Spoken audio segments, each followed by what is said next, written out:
All right, everybody, welcome to today's lesson, which is Introduction to Inequalities. Our objectives today are I will be able to write an inequality given a real-world situation, graph an inequality on a number line, and identify an inequality that is graphed. Our vocabulary today is inequality, less than, greater than, and this word boundary. We're really going to be focused today on open and closed boundaries. So let's start by looking at this first word. I notice in this word that it has the word equal right here, and it also has this prefix in, which means not. So an inequality really is looking at something that is not equal. We're also going to be focusing on less than and greater than. So this means more or bigger, and this means smaller or fewer, okay? So let's start by building background.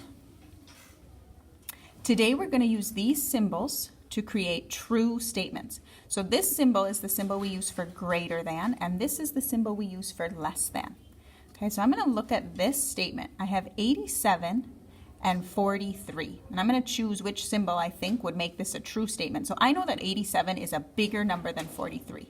So I'm going to use the greater than symbol here. 87 is greater than 43. And here I see negative 19 and 28. Since I know that negative is always smaller than positive, I know right away that this is going to be negative 19 is less than 28. Our third statement says negative 23 and negative 48. Now this is a little bit tricky because I have two negatives. So I'm going to think a negative means I am moving in the negative direction away from 0. So as I move away from 0, I'm actually getting smaller. So if I think 0's over here on my number line, 23 would be here, 48 somewhere down here. I'm getting smaller and smaller as I go. So that actually means that negative 23 is greater than negative 48. All right, on this part of our notes, this main concept part, you're going to be writing a lot of information. So write small, and you're going to use this as we go through our lesson today. Our big idea here is looking at these four symbols, okay? This symbol means less than.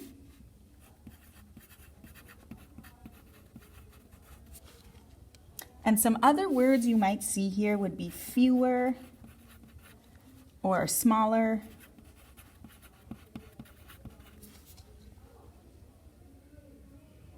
Then I'm going to jump over to this one. This symbol we already talked about as well. This means greater than. And some other words you might see are more or bigger. These two are kind of new ones maybe, and you'll notice they look like the less than symbol or the greater than symbol but with a line underneath. What this means is that it's less than or equal to.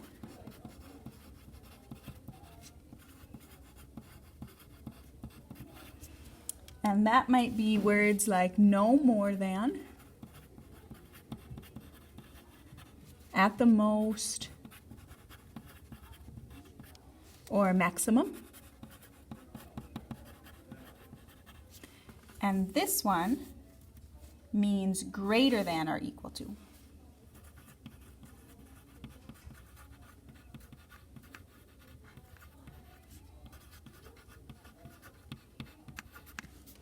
And some other words you might see would be at least or minimum.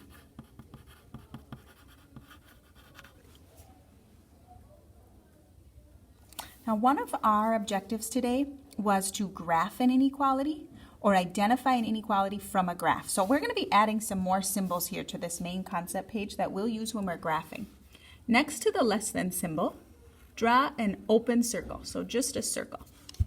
This is the symbol we'll use to show less than on our graph. And greater than, we're also going to do an open circle. But the two that are also equal to, we're going to make a closed circle. So draw a circle and then color it in, fill it all the way in. On our graph, we'll show these different ideas with either an open circle or a closed circle. So that's why on that vocab word where we said boundary, open and closed, that's where that will come in. All right, let's go through some examples here. Our first problem is to write inequalities to represent the following situations. So these are the real world examples that we're going to write an inequality for. Sorry about that, Val. That's going to drive us all crazy for the next month. So here's our first sentence. Ramiro has at least 3 cats. So I noticed right away I see these words at least. So let's look up top and see where we wrote at least. We wrote that here by this greater than or equal to symbol. So I want to write an inequality here to show Ramiro having at least 3 cats. He might have more than 3, but he has at least 3. So I'm going to pick a variable. I'm going to choose C for cats. And then use my symbol. And he has at least 3. So he might have more than 3. He might have 4, 5, 20. We don't know. We just know it's at least 3 and maybe more. The next one says Abdi can spend no more than $8 at McDonald's. So I notice here it says no more than. So I see that here at this less than or equal to. So I'm going to pick another variable. I'm going to just use M for McDonald's. So M is less than or equal to $8. If he only has $8, he can't spend more than that. And our third one says you must score 60% or higher to pass the class. So in order to pass, you need to score at least 60%. It could be higher, could be 70, 80, 90, but it needs to be at least 60. So my variable's P, and P must be greater than or equal to 60%. All right, for our next set, we're going to be graphing the inequality. So we're going to be making a number line and graphing this. Okay, here's our steps. We're going to read that variable x as all numbers greater than 2.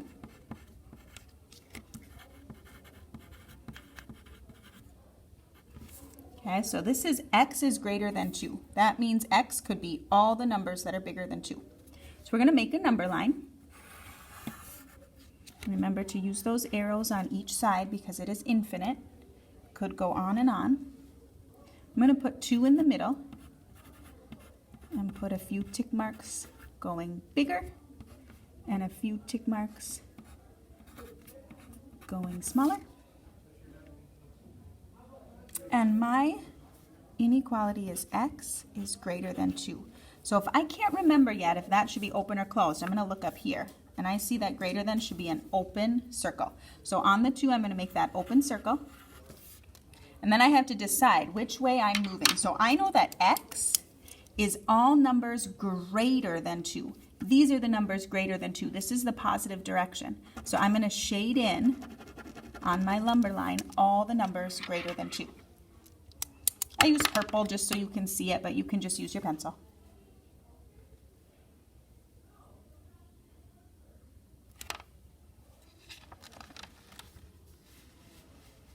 All right, let's turn it over and try another one. So number 3 tells us to graph the inequality y is less than -4. Okay? So I am going to read y as all numbers less than -4. Then I'm going to make a number line with -4 in the middle. And remember, as I move positive here in the positive direction, I'm getting closer to 0. So my numbers are actually looking like they're getting to be a smaller number, but it's because I'm moving closer to 0 in the positive direction.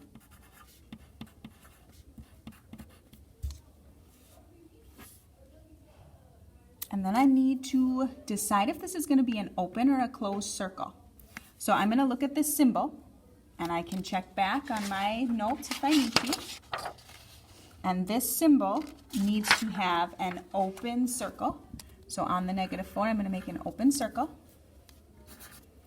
And then I have to decide, am I going to shade to the negative direction or to the positive direction?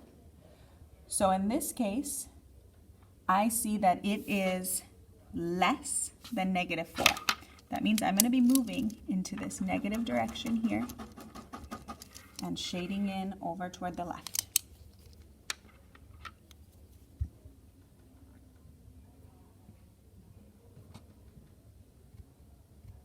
All right, next one tells us to graph this inequality. 5 is greater than or equal to u.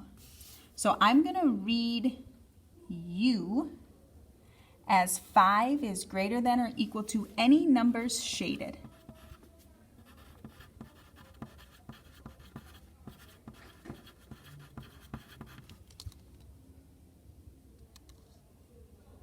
And then this next part tells me to create the number line with -4 in the middle. Cross that off. That should be a 5. It's just accidentally carried down from above. So I'm going to make my number line. And I'm going to put 5 in the middle.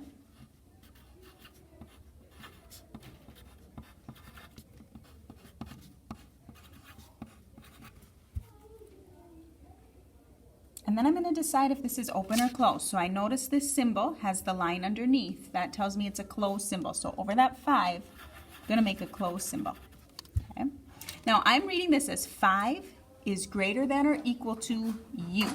U is my variable. So that's the part I'm going to shade on my number line is for the variable u. So I'm going to start at the 5, and I'm either going to need to move higher or lower, positive or negative. Okay. So I got to think, if I know that 5 is the bigger, it's greater than or equal to, that means that I'm going to be moving in the smaller direction. So I'm going to move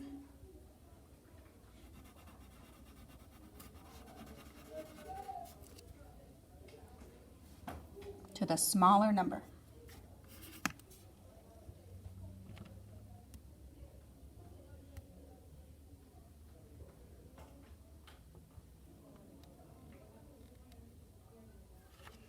All right, let's look at number 5, our last part. It tells us to write an inequality to represent the following graphs. So I'm going to read this graph, and I'm going to try to write an inequality like this. So first I need to identify the boundary.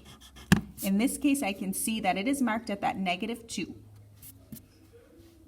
And then I'm going to decide, am I shading greater than or less than, and is it open or closed?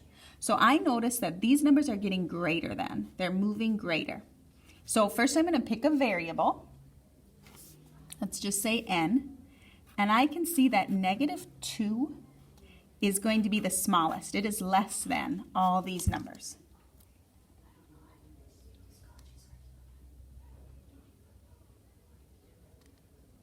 All right, let's try this last one. I'm first going to identify my boundary. It's -6. And then decide, is the shading moving toward less than or greater than? So I notice that this shading is moving to the less than side. And is it open or closed? I can see that this is an open boundary.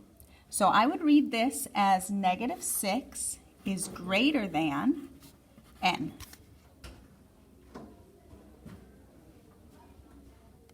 All right, for our summary, we're going to read inequalities involving variables can have blank amount of solutions. Remember, this number line goes on and on and on. So our answer here is an infinite. It could have any number of solutions. And we're going to write the steps we would take to graph an inequality. So there are 4 steps we're going to use. You can write your own steps. I'm going to write these, but kind of in my own words. If you like my words, you can use them, or you can write your own summary. So first I read the inequality.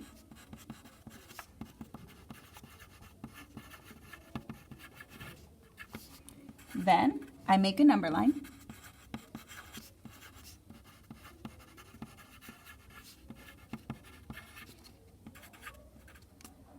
Then I decide, is it an open or a closed circle?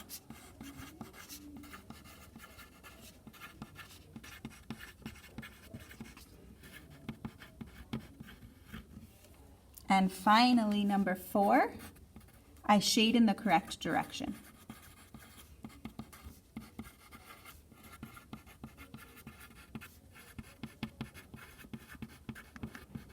Now, while you're doing your practice work today, make sure that you keep this out so that you can look at this main concept part and see the name of the symbol and the circle we'll use, open or closed. That will help you today.